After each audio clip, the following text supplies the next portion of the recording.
5 Things the Bible Tells Us About Anger by Brittany Rest, read by Ellie Johnson. A gentle answer turns away wrath, but a harsh word stirs up anger. Proverbs 15:1. Take it from me, anger is not a lovely emotion to have around. For many years, I had a major anger stronghold in my life that acted as a dark cloud hovering over my relationships with my family, interactions with friends, and frustrations with strangers. It was something so heavy that I felt like I had no control when it wanted its way. Having struggled with anger for many years, I can speak to its destruction and the flip side of a life away from it. In fact, the Bible has a lot to say as well. Here are 5 things the Bible tells us about anger. Words can fuel or diffuse anger. Proverbs 15:1. Words have great power, and it's no different when it comes to anger. Proverbs tells us that a gentle word can turn away wrath, and that a harsh one can stir it up.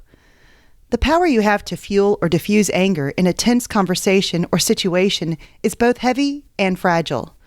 You can completely change the dynamic of a situation with one word.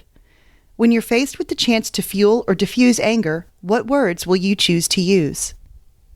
Stay away from anger. Psalm 37:8, Ephesians 4:31, Proverbs 29:8. The best thing you can do is to stay away from anger in the first place. You probably know your trigger points. If you don't, find out what they are. Then, stay out of situations where you know a trigger can be pulled. Or, if you sense anger starting to rise up, excuse yourself from the situation. Whatever this looks like for you, try to separate yourself from anger triggers. Fools allow room for anger. Ecclesiastes 7:9, Proverbs 19:3, and Proverbs 29:11.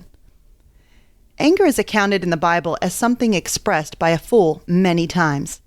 It's because when we give in to anger and we lose rational thought, wisdom also goes out the door. We don't make wise decisions in our anger, and in fact, we can make very poor choices. These moments of outburst can be a poor reflection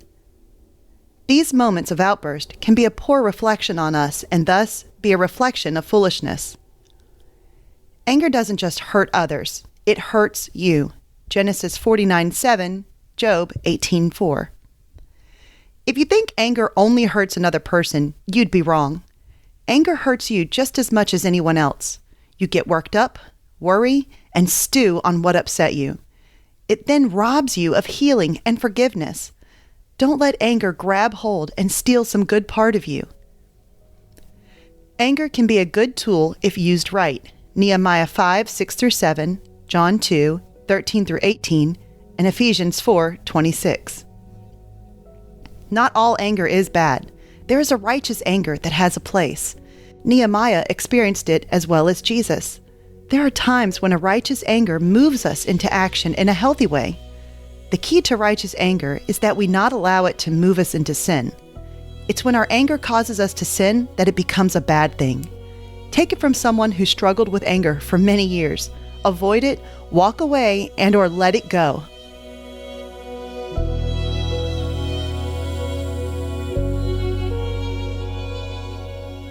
Hey everyone, thanks for listening to Your Daily Bible Verse, a production of the Salem Web Network.